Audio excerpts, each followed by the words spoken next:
Toothless, no! He's a friend! You all need to see this. I'm not one of them. Hey y'all, welcome back to the channel. Today we're going to be diving into a really special one, a live action remake of a fan favorite, y'all, How to Train Your Dragon. Yes, DreamWorks took their beloved 2010 animated hit and brought it to life, like literally brought it to life. Now let me take you guys back just a little bit. When the original dropped, it was a moment, and this live action version, it was aiming to capture that magic. DreamWorks, it's definitely on this serious hot streak right now. We got Kung Fu Panda, The Wild Robot, Dogman, and they are serving stories that are grabbing the hearts of a whole new generation. And with the sequel already scheduled for June 11, 2027, this franchise is clearly not done. Now, I'm gonna try to keep spoilers light because seriously, this story still hits all the right notes. I mean, it's heartwarming, emotional, and beautifully told. Yes, y'all. It's very much beat for beat remake, and that's honestly not a bad thing. DreamWorks, they stayed faithful to the source material, and unlike some other adaptations, you know who you are. This one, it respects the story, it's retelling, it's immersive, it's heartfelt, and at times you almost forget you're watching the adaptation. Now, we're introduced to a young Viking named Hiccup, and he lives on an island that's constantly under attack by these dragons, okay? And during one raid, he tries to prove himself by taking one down, but when it comes to him finishing the job, he just can't do it.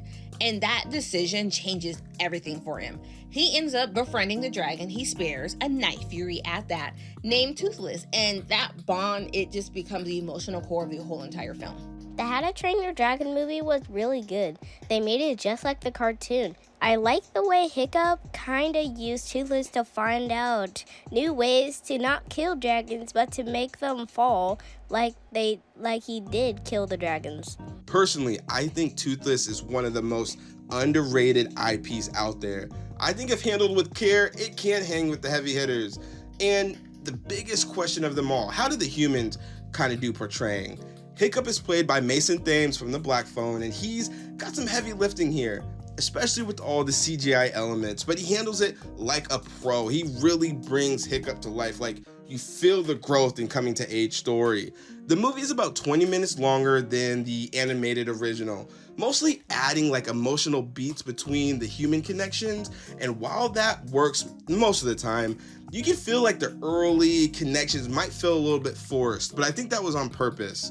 Because when things start to click, when you actually see the experiences matter, especially between like Hiccup and Astrid, that's actually, she's played by Nico Parker, who did a phenomenal job. I gotta give her kudos as well.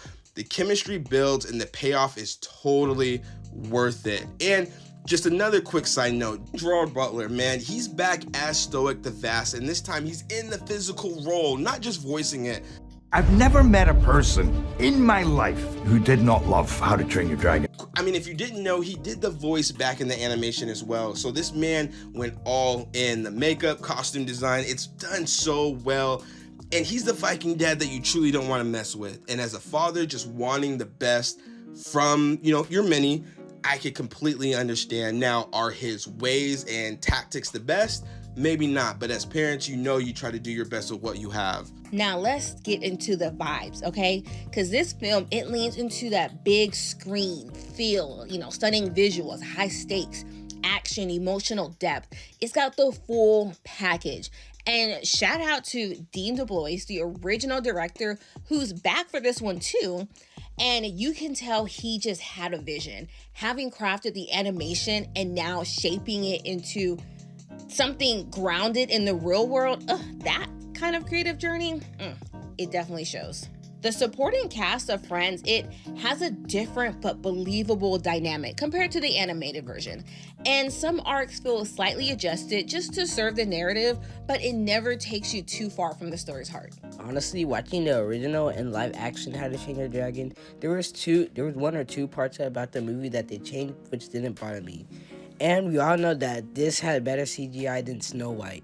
I don't think there's anything I didn't like about it. It was basically like the cartoon, but realistic.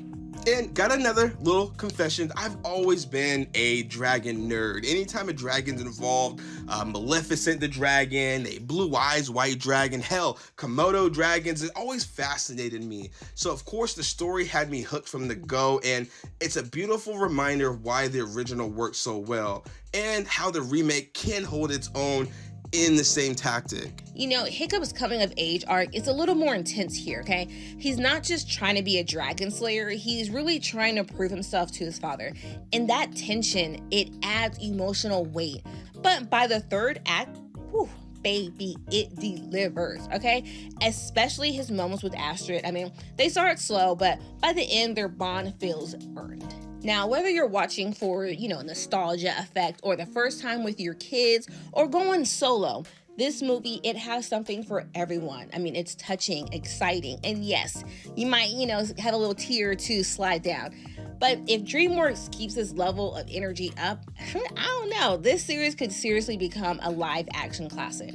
The visual effects, people gotta give them the kudos, man. This is how you do what you have, but you do it into a modern taste. These dragons felt as real as it could be. Like I said, the translations can't always be one-to-one, but this is damn near as perfect as you could get. And the third act, listen, DreamWorks, you was in your bag. The scale, the tension, it just was a full-on cinematic experience. And I was really sitting there like, what is happening right now in the best possible way? So they definitely get their kudos, and I'm gonna go on a limb. I don't know if we're calling this franchise a classic.